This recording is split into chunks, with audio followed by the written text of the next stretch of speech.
Dragnet. Ladies and gentlemen, the story you are about to hear is true. The names have been changed to protect the innocent.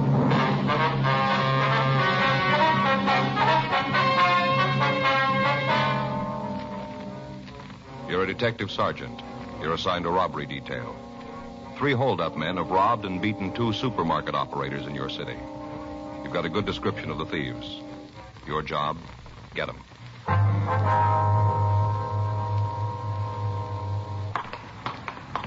It was Tuesday, November 3rd. It was cold in Los Angeles. We were working the day watch out of robbery detail. My partner's Frank Smith. The boss is Chief of Detectives Thad Brown. My name's Friday.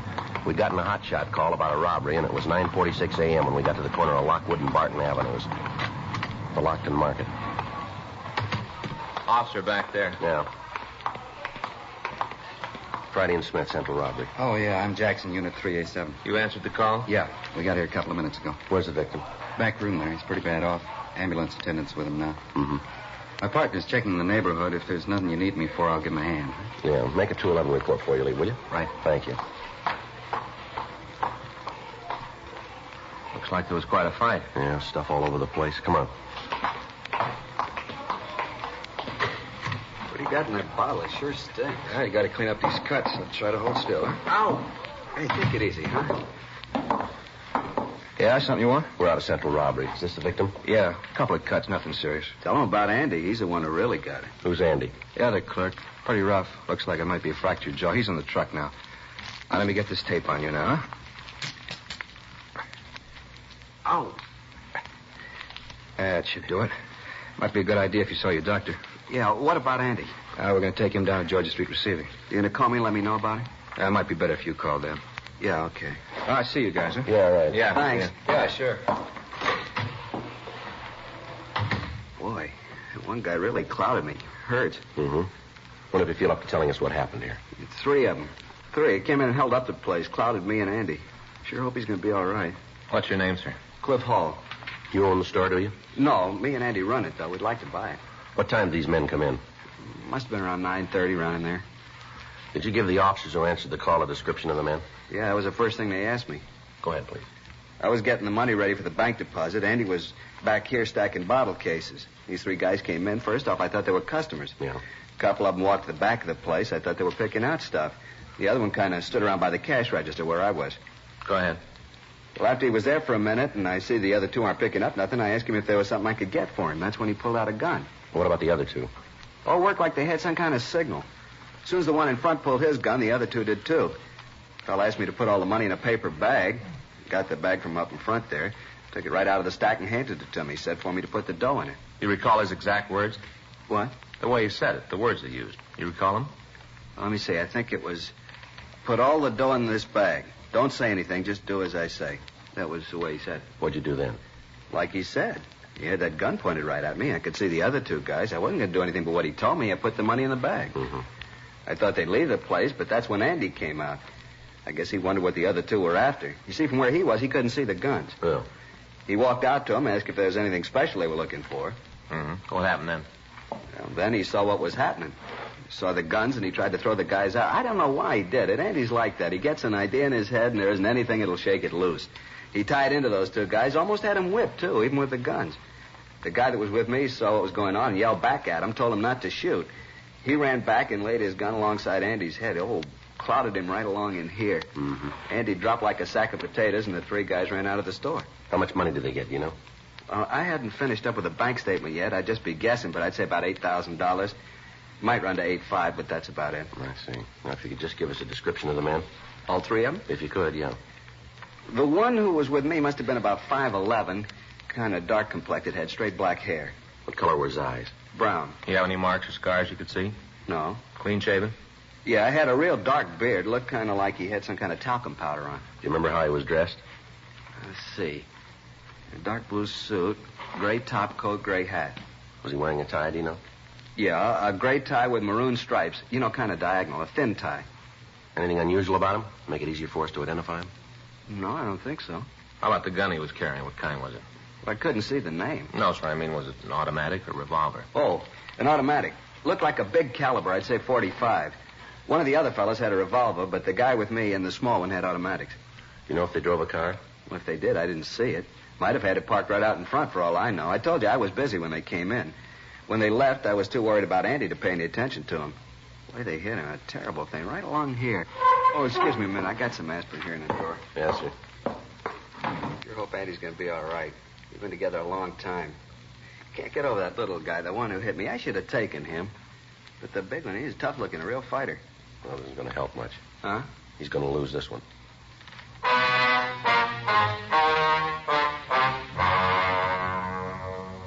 We got the descriptions of the other two men, and a supplementary local broadcast was gotten out. The two officers who'd answered the call found a woman in the neighborhood who'd seen 3 men leave the vicinity immediately after the robbery. She said that she was parked in a car half a block from the store on the same side of the street. She explained that about 9:20 a.m., a car had pulled into a parking place in front of her. She'd seen 3 men leave the car and walk down the sidewalk in the direction of the Lockton Market. About 10 minutes later, the men came back to the car. They appeared to be in a hurry. One of the men was upset and arguing with the other 2. She told the officers that they'd gotten into the car and driven off toward Hollywood Boulevard. We asked her to describe the 3 men. The description she gave us matched the one we'd gotten of the thieves. She gave us a description of the car, and another supplementary broadcast was put out. We asked her to come down to the City Hall to go through the mug books to see if she could give us a positive identification. The report from Georgia Street Receiving Hospital indicated that the victim of the slugging, Andrew Rich, was suffering from a fractured jaw and a concussion. He was given emergency treatment and removed to the county hospital. The crime lab crew came out and they went over the store for physical evidence. They were able to lift 3 partial fingerprints from the counter next to the cash register. Dean Bergman and Leighton Prince explained that the partials were not enough for identification, but that if we apprehended the holdup men, he'd be able to tell us if they'd left the impressions. 10:27 a.m. We took the victim, Clifford Hall, and the woman who'd seen the car to the mug room. They went through the mug books, but they were unable to come up with an identification. We had the stats office make a run on the M.O. They came back with a list of 17 names of men who at one time or another had used the same method of operation. The list was split, and Sergeants Meade and Leitner worked with us in checking the names out. Thursday, 3:48 p.m. Frank and I got to the 6th name on our list. Jerry Evanston, that right? Yeah. Sure dark in this hall. We ought to wash the windows, let some light in. Yeah, here we are.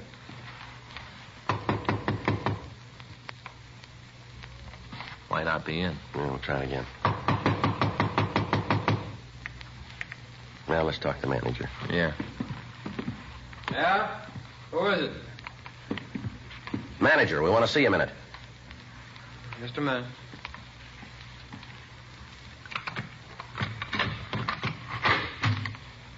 What do you want? I was asleep. Come on, Evanston, open up. Yeah, we can get out of here. Police officer, come on. Watch it, Joe. All right, come on, Evanston, get up. What are you doing? I'm clean.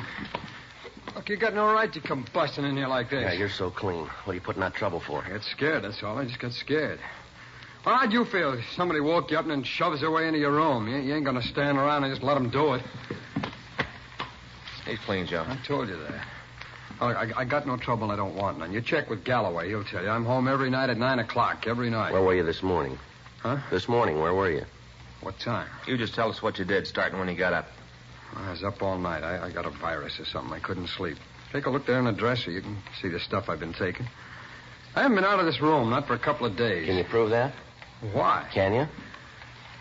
No, there wasn't anybody here. You get any phone calls? No. I don't know what this is all about, but you guys are leaning on me for nothing. Now, you talk to Galloway. He'll tell you I've been working. Well, look here. I'll show Where you. you going? I just want to show you something I got in the drawer. Well, you stay right there. I'll get it for you. Okay, I got nothing to hide. Take a look in the top drawer there, left-hand side. Yeah. These what you mean? Yeah, that's it. I'll take the rubber band off and look. You'll see I'm telling you the truth. There, you see? It's all the check receipts I've gotten from where I work. You look at them. I'm working every day, and I'm home at night, 9 o'clock every night. How about it, Joe? Yeah. There, you see? You haven't been out of this room all day, huh? Not a minute. Now, come on, what's all this about anyway? What are you guys after? We figured maybe you could tell us. Yeah? Oh, I'm sorry. Without you telling me what you want, there's nothing I can give you. You see any of the boys anymore? You mean the fellas I knew before I fell? That's right. Not if I can help it. I'm trying to stay away from them. See any of them lately? Yeah. Saw Alex a couple of days ago. Alex? Yeah. Alex Finley. I knew him when I was up in Q. He came in where I was working. Did you talk to him at all? All right. Just said hello. Passed a couple of minutes talking about some of the guys we knew. See in the rackets now? I don't know. Is he on parole? Yeah, I think so. Did he give you anything? Oh, a couple of rumbles, but if I turn them over to you, I don't want credit for them. You don't know where you got them. All right. Alex tells me there's a gang that's going to start working here in town, market jobs. How many men? Well, from what Alex says, there's 4, all heavy guys. Finley with him? No, I don't think so. He told it to me that he just heard it. Did he say anything about who the 4 men are? No, I don't think he knew. He just said they were heavy and they were starting to work. You know where we can get in touch with Alex? No. Well, you might check with Galloway at the parole office. He might have it. Yeah, we will. I'll probably see him again. I'll try to get the information if I can. Well, what does you want to know? Who the guys are? That's right. Okay. Now, like I told you, though, I don't want any credit for it. I'm in real trouble if it gets around that I'm playing footsie with you. Yeah, sure. I'll try to find out when they're going to start working, too. Well, don't you worry about that. Huh? We already know that. 4:10 p.m. We got in touch with Fred Galloway at the state adult parole offices, and we checked on Jerry Evanston. From what the record showed, the story Evanston had told us was true. His parole officer had reported him working and apparently living up to the conditions of his release. We left him one of our cards and asked him to call us in the event he heard from Alex Finley. 4:21 p.m. We checked back into the office and we met with Sergeants Meade and Leitner. They told us that they'd checked out the names on their half of the list without result. We sent a teletype up to George Brereton, CII, Sacramento, giving him the description of the holdup men and listing the M.O. that they'd used. We asked him to run the information through their files and forward any information they came up with. 5:19 p.m. We went out to get something to eat, and then we checked back into the office. Good dinner, huh, Joe? Yeah, I never saw a guy could eat so many enchiladas as you. Nah, I can't help it. I get started on them, can't seem to stop. Yeah. You got any soda in your locker? No, you got trouble again? You know I always do when we have enchiladas. You ought to remember that when you order a half a dozen. I suppose so. Yeah, I get it. Robbery Friday, yeah. When was that? They're pretty sure, are they? Has the lab been called yet? Yeah. Okay. Right, thanks. Well, that's a break. Yeah? They just found the getaway car.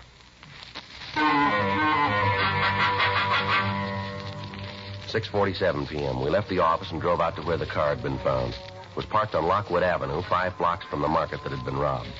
The radio car officers who'd spotted it had called the office immediately when they saw a brown paper bag in the back seat bearing the printed name Lockton Market. A crew from Leighton Prince came out and went over the car. They were able to come up with a single print from a man's index finger.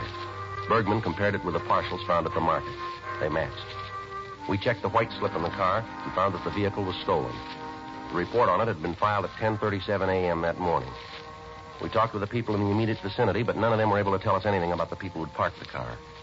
However, we did come up with an elderly man who told us that he'd seen 3 men get into another car at about 9:45 that morning. He said that he remembered it because the driver of the car had pulled into a parking space and stopped the motor. Another automobile had parked directly in front of the car, and the driver of the first machine had moved so that there was no one in front of him. The man went on to say that a few minutes after the driver pulled into the second parking place, 3 men had come around the corner, gotten into the car, and the 4 of them had driven off. The witness was unable to give us a description of the car other than to say that it was a late model Plymouth or Ford. The only description he could give us of the men was that one of them was large and was wearing a gray topcoat and a hat, and that one of them was small. 8:40 p.m. Frank and I went back to the office and checked out for the night. The following morning at 8:02 a.m., I checked back in for work. Hi, Joe. Morning. Kind of cold out. Yeah. You look happy this morning. I didn't sleep a wink last night, Joe, not a wink. What's the matter? Stomach. Next time I even think about eating enchiladas, stop me, will you, Joe? Yeah, sure. Any mail come in? I don't know. I just got in. There's an ad here from that store over on West 6th. They're having their annual sale. Yeah? I want to try to get over there. I'd like to get me a new suit for Christmas. There's a special delivery from Brereton. Huh. Probably those mugs we asked for. I'll see. Yeah, there's 6 of them. You want to get in touch with Cliff Hall? We can drive over and have him take a look at them. Yeah. You got any other pictures? Yeah, we can mix them up. I'll call Hall. Okay. I sure hope we get an ident. We haven't got much to go on. Well, there's got to be a break someplace. We got to find it. From what Finley said about the gang starting up an operation, doesn't sound like just one job. No. They start on a string, they can do a lot of damage. No, it doesn't give us much choice, does it? No. We got to get to them. 8:27 a.m. Frank and I left the office and drove over to talk to the victim, Cliff Hall. We showed him the mug shots George Brereton had sent us. He picked one out and said that he was positive that the man in the picture was the one who'd held him up. The name on the mug shot was Harold Bishop. According to the record Brereton had sent us, Bishop had been convicted twice on violation of 211 PC, armed robbery. 9:20 a.m. We drove over to the county hospital and showed the pictures to the other victim, Andrew Rich. He picked the mugshot of Bishop as the suspect who'd robbed and beaten him. The notation on Bishop's picture gave us the information that he was on parole at the time. We returned to the office and put in a call to Fred Galloway at the State Adult Parole Office. Yeah, Fred, this is Joe Friday. Mm-hmm. Yeah, fine. We'd like some information on a Harold Bishop. San Francisco number 82609. 26, that's right. Male, white, Caucasian. We got a mug from Brereton. No, he says he's on parole. Yeah, if you will. Thanks a lot. He's checking the master file now. Meade and Leitner are standing by if we need them. When we get this address, we're going to have to move fast. Yeah. Yeah, Fred. When was that? Well, how's his report there? I see. No, I don't know. Yeah, I suppose. Right, Fred. Thank you. Well, you can tell Meade and Leitner to relax. Bishop's got an out-of-state parole. He's living over in Phoenix. Well, he still could be getting into California. No, not likely. Huh? Fred checked with his parole officer. Yeah. He's got a job, and he's been reporting to his parole officer every month.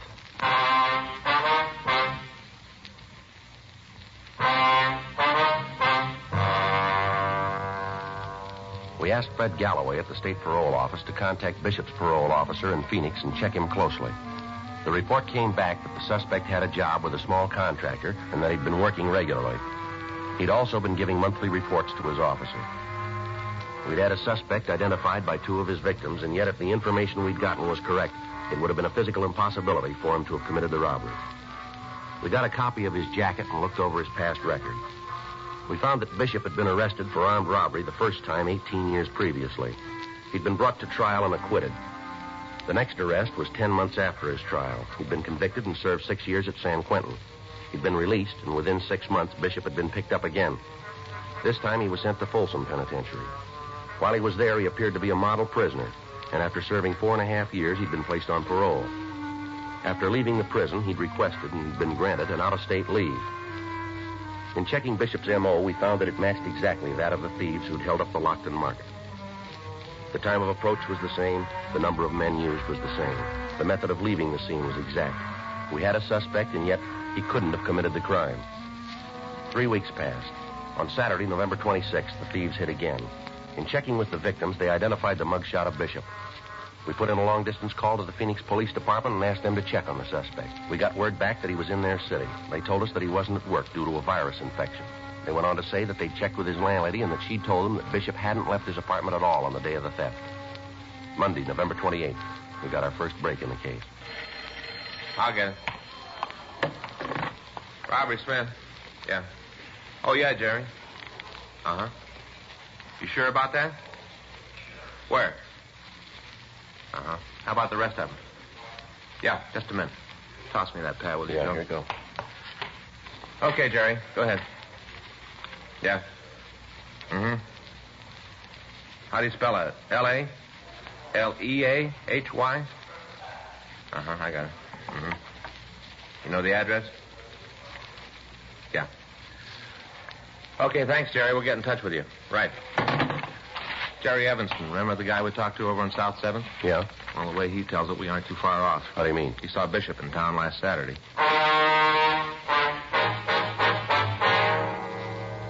We put in a call and we found that there were 2 major airlines with flights to Phoenix. The flight time they listed was 1 hour and 35 minutes by air. If Bishop caught the last flight leaving Phoenix, he could arrive in Los Angeles at 11:20 p.m., the night before he planned to commit a robbery. The next day after the holdup, he could catch a plane from the Los Angeles International Airport that would have him back in Phoenix at 8:25 p.m. By doing this, he would be absent from his work only 1 day, and he could schedule his flights so as not to hit on the days when he had an interview with his parole officer. Tuesday, November 29th, a meeting was held in Chief Thad Brown's office. It was decided to put a special stakeout on the airport and wait for the suspect to come into town. At that time, he'd be followed and taken into custody as he prepared to commit another robbery. The names of the 3 other men Jerry Evanston had given Frank as having been involved in the holdups had been checked through R&I. All 3 of them had arrest records. Surveillances were placed on their homes, and they were kept under constant watch.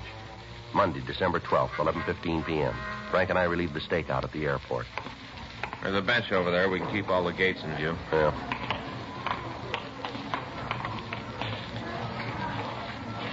Wonder when he's going to hit again. I don't know. The last couple of weeks have sure dragged by, haven't they? Yeah. Anything on the other 3 guys? Well, I talked to Pinky Mead this morning. He and Leitner are staked out at Lay's apartment. How they doing? Nothing. They're parking the car down the street. From what they say, Lay's like a clock. He comes in at 5 a.m., leaves at 9 p.m. every day. You got a cigarette? Yeah.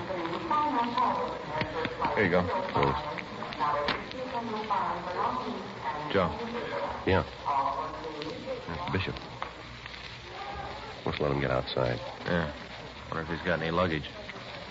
Okay, bring it up outside. We can wait for him there. All right, come on.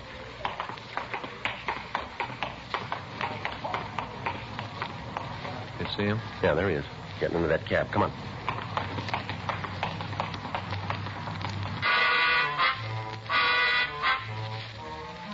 Frank and I got in our car and followed the cab taken by the suspect. We followed him out of the airport grounds and then up La Brea Avenue.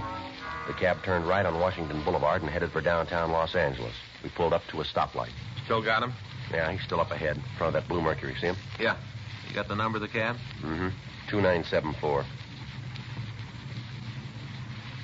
There's the light. All right, let's go.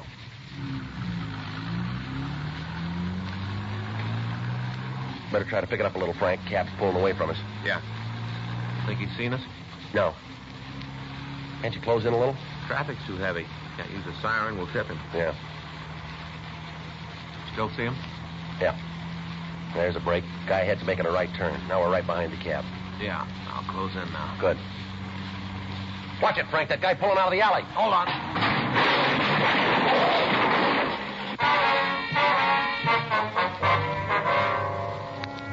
As we drove down the street after the stoplight had changed, the car had failed to make a boulevard stop coming out of an alley, and we'd hit it broadside. The damage done to both cars was considerable, and we'd lost our suspect. Frank got to a phone and called the office. He gave them the number of the cab that Bishop was in and asked for a traffic investigation car. The office started a search for the missing suspect. Lieutenant Jack Smyers told us to proceed to the apartment of Tom Leahy to wait for further development. In the meantime, a citywide broadcast went out carrying the description of Bishop and the other 3 men involved in the theft. Frank and I arrived at the apartment, and we relieved Meade and Leitner. We had the manager of the place let us into Leahy's room. We waited. 1:30 a.m., 2:30, 4 o'clock, 5:30 a.m. Frank and I had been on duty for over 21 hours. At 5:45, the phone in the apartment rang once, and then it quit. That was the arranged signal between us and the office. Frank put in a call. Lieutenant Smyers told us that officers Max Herman and Ed Benson were on the way out to relieve us. 15 minutes later, we heard somebody in the hall. Joe? Yeah, probably Benson and Herman. Yeah. I'll get it. Watch it, Look Joe. out, look out. Give it up, Bishop. You all right, Joe? Yeah, come on. He's going upstairs. Make it for the roof. Come on. See him? No.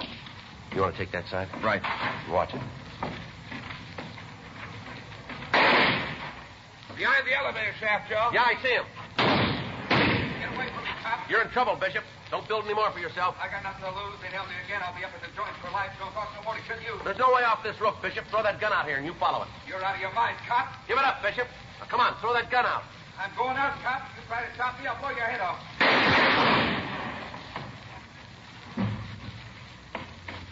You all right, Joe? Yeah. How is he? Now I better call an ambulance. Yeah. What's that fill out of his pocket? Wait a minute. Something he'll never use. Yeah? Airplane ticket to Phoenix.